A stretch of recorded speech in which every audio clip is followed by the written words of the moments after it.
প্রথমত যে কোনো একটি ব্রাউজার ওপেন করতে হবে। ব্রাউজার ওপেন করার পর সার্চ বক্সে গিয়ে আমরা সার্চ করব panchayat and rural development West Bengal. Search করার পর আমাদের যে অপশানগুলি আসবে আমরা তার মধ্যে যে কোনো একটাতে পঞ্চায়েত অ্যান্ড রুরাল ডেভেলপমেন্ট বা department of West Bengal panchayat and যে কোনো একটাতে আমরা ক্লিক করব। ক্লিক করার পর আমাদের একটা নিউ ট্যাব খুলে আসবে। সেখানে আমরা গিয়ে প্লিজ ভিজিট এখানে ক্লিক করব। প্লিজ ভিজিটে ক্লিক করার পর আমরা চলে যাব, এখানে আমাদের স্কিপ টু হোম করতে হবে। তারপর এই জায়গাটাতে মেনু, এই জায়গাটাতে আমরা দেখছি পঞ্চায়েত রিক্রুটমেন্ট নিউজ, এখানে আমরা ক্লিক করব। নিউ পঞ্চায়েত রিক্রুটমেন্ট নিউতে ক্লিক করার পর আমরা এখানে হোম, ক্যান্ডিডেট, তারপরে গিয়ে নোটিশ, এগুলো আমরা পাবো। এখানে আমাদের রয়েছে রেজিস্টার নাও। আমরা গিয়ে এই পেজটাতে স্ক্রল করে আমরা গিয়ে প্রথমে আমরা দেখে নিই যে আমাদের কোন কোন বিষয়গুলো আমাদের জানতে হবে। তো আমরা এফএকিউ, এই যে অপশানটা রয়েছে এফএকিউ, এই অপশানটাতে আমরা ক্লিক করব। এফএকিউ অপশানটাতে এখানে ক্লিক করার পর আমরা 2 নম্বরে চলে আসবো এফএকিউ ইন বেঙ্গলি।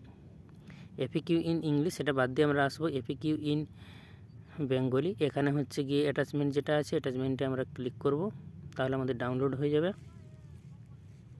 ডাউনলোড হয়ে যাওয়ার পর আমরা ওপেন করব। ওপেন করলে আমরা দেখতে পাবো আমাদের যে প্রশ্নগুলো আমাদের খুবই জানা প্রয়োজন, যে আমরা পরীক্ষার জন্য আমরা একটা ফর্ম ফিল আপ করতে পারবো না, একসঙ্গে দুটো ফিল আপ করতে পারবো, সেটা আমরা জানতে পারবো না। আমাদের আবেদনের জন্য আবেদনের কাছে কোনো নির্দেশিকা আছে? আমি কিভাবে WBPRMS চাকরির জন্য আবেদন করব? পোর্টালে কিভাবে আমার পাসওয়ার্ড পুনরুদ্ধার করব? সমস্ত কিছু প্রশ্ন কিন্তু এখানে আমাদের দেওয়া আছে, আমাদের সেগুলো কিন্তু দেখতে হবে। যেমন কতক্ষণ ওটিপি বৈধ হবে, এখান থেকে আছে 4 মিনিট বৈধ হবে। ইমেলের ঠিকানায় ওটিপি কি যাবে? হ্যাঁ, ওটিপি আমাদের নিবন্ধিত মোবাইল এবং ইমেলের ঠিকানা দুটোতেই যাবে।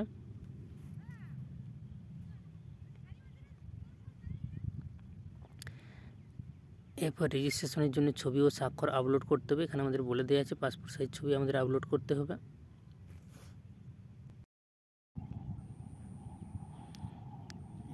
রেজিস্ট্রেশনের জন্য ছবি ও স্বাক্ষর আপলোড করার সাইজ কত হবে সেটা আমাদের এখানে দেওয়া আছে, আমাদের দেখে নিতে হবে।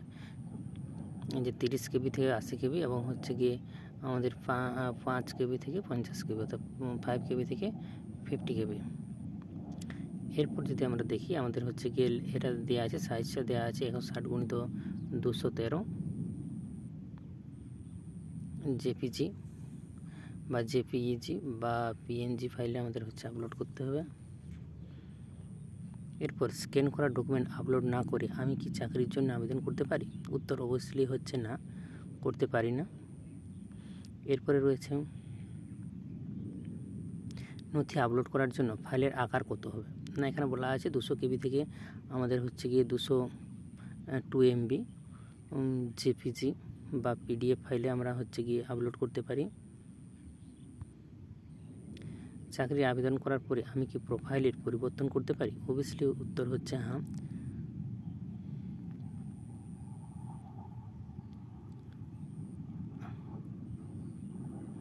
এরপরে যে প্রশ্নটা রয়েছে খুব ইম্পর্টেন্ট প্রশ্ন, আমি কি বিভিন্ন DLSC-তে আবেদন করতে পারি? DLSC-তে আবেদন করতে পারি?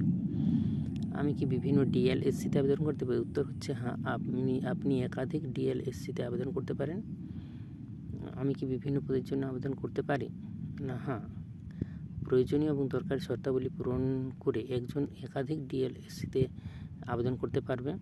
আমি কিভাবে কাজের বিবরণ জানতে পারি? এফএকিউতে যে সমস্ত প্রশ্নগুলি আছে সমস্ত প্রশ্নগুলি তোমরা একবার ভালোভাবে দেখে নেবে। এখান থেকে দেখে নিলে বুঝতে পারবে যে এখান থেকে আমরা কী করতে হবে। এরপর আমরা গিয়ে যদি চলে আসি যে কোন কোন পোস্টের জন্য আমরা অ্যাপ্লাই করব, তাহলে কোন কোন পোস্টের জন্য অ্যাপ্লাই করতে গেলে আমাদের নোটিফিকেশানটা আমরা একটু দেখে নিই কত তারিখে নোটিশটা পড়েছে। নোটিফিকেশানে ক্লিক করলে নোটিফিকেশান, এখানে আবার আমরা ক্লিক করব। নোটিফিকেশানে আবার ক্লিক করলে আমরা যেটা পেয়ে যাব অ্যাটাচমেন্ট একটা পাবো। এই অ্যাটাচমেন্টে আমরা গিয়ে যদি ক্লিক করি তাহলে আমাদের গিয়ে নোটিশটা ডাউনলোড হয়ে যাবে।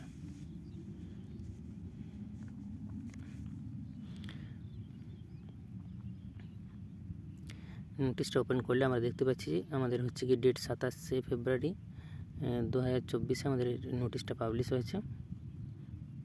তোমরা নোটিশটা ভালোভাবে পড়ে নেবে। এরপর যদি আমরা দেখি ক্যান্ডিডেট গাইডলাইনে এরপর আমরা হচ্ছে লিস্ট অফ পোস্ট, এখানে আমরা চলে আসবো। এখানে হচ্ছে কি আমাদের পোস্ট দেওয়া রয়েছে। আমরা এক্সিকিউটিভ অ্যাসিস্ট্যান্ট ইন গ্রাম পঞ্চায়েতের ক্ষেত্রে আমরা যদি হচ্ছে গিয়ে দেখি তার ক্রাইটেরিয়া কী রয়েছে, আমরা হচ্ছে গিয়ে এটা জানার জন্য আমরা অ্যাটাচমেন্টে ক্লিক করব। অ্যাটাচমেন্টে ক্লিক করার পর আমরা ওপেন করব। ওপেন করলে আমরা হচ্ছে সমস্ত ক্রাইটেরিয়াটা আমরা জানতে পারবো, যেখানে আমাদের হচ্ছে ক্রাইটেরিয়াতে কী রয়েছে, কীরকম যোগ্যতা প্রয়োজন, এবং হচ্ছে বয়স কত রয়েছে, বয়স কী প্রয়োজন, এবং হচ্ছে গিয়ে স্যালারি কত রয়েছে, সমস্ত কিছু কিন্তু আমরা এখান থেকে জানতে পারবো। অর্থাৎ হচ্ছে কি না, আমাদের প্রত্যেকটা পোস্টের জন্য আমাদের কী ক্রাইটেরিয়া রয়েছে, কী পরীক্ষা হবে, কী সমস্ত রকমের বিবরণ আমাদের এখানে দেওয়া আছে। সমস্ত রকম বিবরণটা আমরা একটু ভালোভাবে দেখে নেব। এখানে আমরা দেখছি 19টা পোস্ট রয়েছে। 19টা পোস্টেরই প্রত্যেকটার কিন্তু একটা আলাদাভাবে আমাদের ডিরেকশন দেওয়া আছে। সমস্ত ডিরেকশন আমরা ভালোভাবে দেখে নেওয়ার পর আমরা কিন্তু ফর্ম ফিল আপটা করবো। যদি আমরা সেক্রেটারির ক্ষেত্রে দেখি, তাহলে আমরা যে সেক্রেটারির ক্ষেত্রে আমরা যদি দেখি, তারা হচ্ছে গিয়ে তার যে যোগ্যতা, সেই যোগ্যতা এবং বয়স এবং হচ্ছে গিয়ে স্যালারি সমস্ত কিছু কিন্তু আলাদা রয়েছে। পরীক্ষা সিস্টেমটাও কিন্তু আলাদা রয়েছে। সেগুলো সমস্ত কিছু কিন্তু আমরা ভালোভাবে দেখে নেব, দিয়ে তারপর আমরা আবেদন করব। কারণ সমস্ত কিছু ভালোভাবে না দেখে নেওয়ার পর আমরা আবেদন করলে আমাদের কিন্তু আমরা বুঝতে পারবো না যে কোন পোস্টটা বা কোন পোস্টটা আমার জন্য উপযোগী, বা কোন পোস্ট এবং কোন পোস্ট আমি আবেদন করলে আমার পক্ষে সুবিধা হবে।